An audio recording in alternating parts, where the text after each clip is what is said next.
Hi అండి. ఈరోజు వీడియోలో సైడ్ జాయింట్ టిప్స్ అయితే చెప్తాను. చాలా చక్కగా వస్తదండి ఫినిషింగ్ అనేది. నేను చెప్పినట్టు టిప్స్ ఫాలో అయ్యారంటే ఫస్ట్ వచ్చేసి హ్యాండ్స్‌ని రెడీ చేసుకుంటాం కదా! చంక దగ్గర ఈక్వల్‌గా ఉండేటట్టు చూసుకోవాలి. ఆర్మ్ లూజ్ ఈక్వల్‌గా పెడితే చంక దగ్గర ఏమైనా ఎక్కువ తక్కువ ఉంటే కట్ చేసుకోవచ్చు. ఎప్పుడైనా సరే మీరు హ్యాండ్స్‌ని జాయిన్ చేసేటప్పుడు మిడిల్‌లో ఒక చిన్న టక్ పెట్టుకుంటాం కదా! హ్యాండ్‌కి మిడిల్‌లో అది షోల్డర్ కుట్టు దగ్గర పెట్టేసుకొని మన వైపు ఫస్ట్ కుట్టేసుకోండి.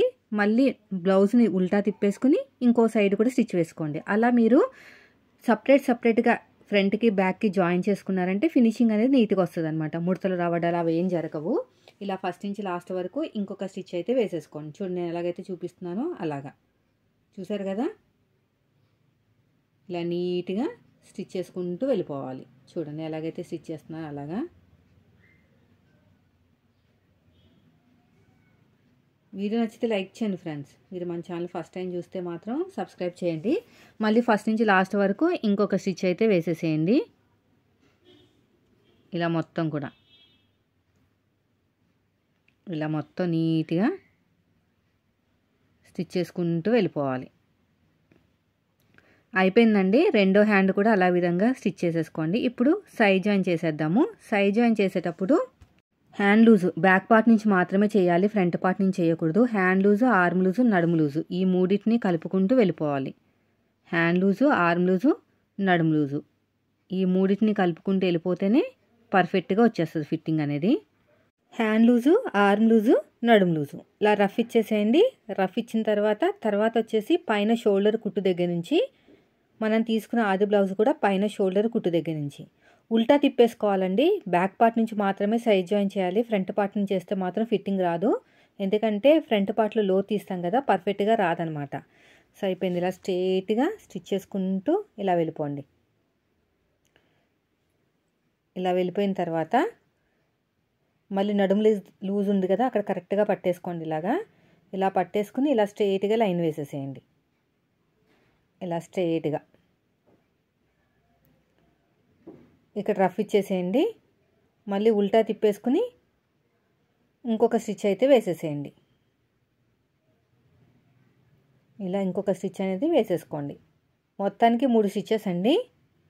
మళ్ళీ ఉల్టా తిప్పేసుకుని ఇంకొక స్టిచ్ ఇలా స్ట్రెయిట్గా వచ్చేయాలి. ఇలా మొత్తం కూడా రఫ్ ఇచ్చేసేయండి.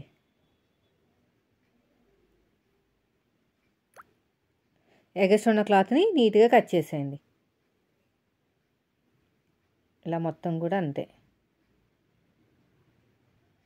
ఇలాగా ఓకేనా? అయిపోయిందండి. సైడ్కి ఈ క్లాత్ని కూడా నీట్గా కట్ చేసుకోండి. రెండో సైడ్ కూడా చూపిస్తాను. రెండో సైడ్ కూడా ఇలాగ కుట్టి చూపిస్తాను.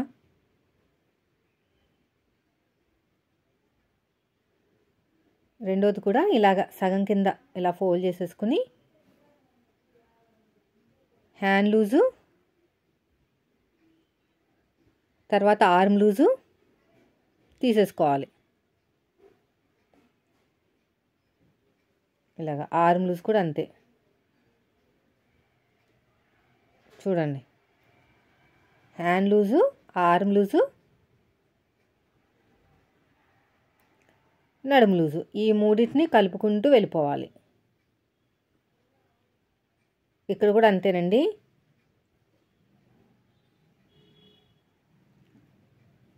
ఇలా మొత్తం కూడా అంతే.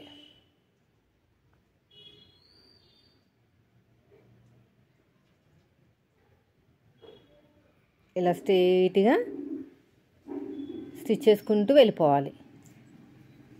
ఇక్కడ కూడా అంతే. ఇలాగా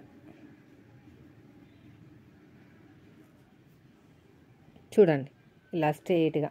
ఓకేనా? రఫ్ ఇచ్చేసేయండి. ఇంకొక స్టిచ్ ఇలా ఇంకొక స్టిచ్ కూడా వేసేసుకోండి. మళ్ళీ ఉల్టా తిప్పేసుకుని ఇంకొక స్టిచ్ అయితే వేసేసేయండి. ఇలా ఉల్టా తిప్పేసుకుని ఇంకొక స్టిచ్ ఇలాగా ఎడ్జ్కి ఒక స్టిచ్ వేసేసేయండి. ఇలా ఎడ్జ్కి మొత్తం కూడా ఒక స్టిచ్ అనేది వేసేసుకోవాలి. ఇలా స్ట్రెయిట్గా ఎగస్ట్రా ఉన్న క్లాత్ని కట్ చేసేసేయండి. ఇక్కడ ఎగస్ట్రా ఉన్న క్లాత్ని మొత్తం కూడా నీట్గా కట్ చేసుకోవాలి.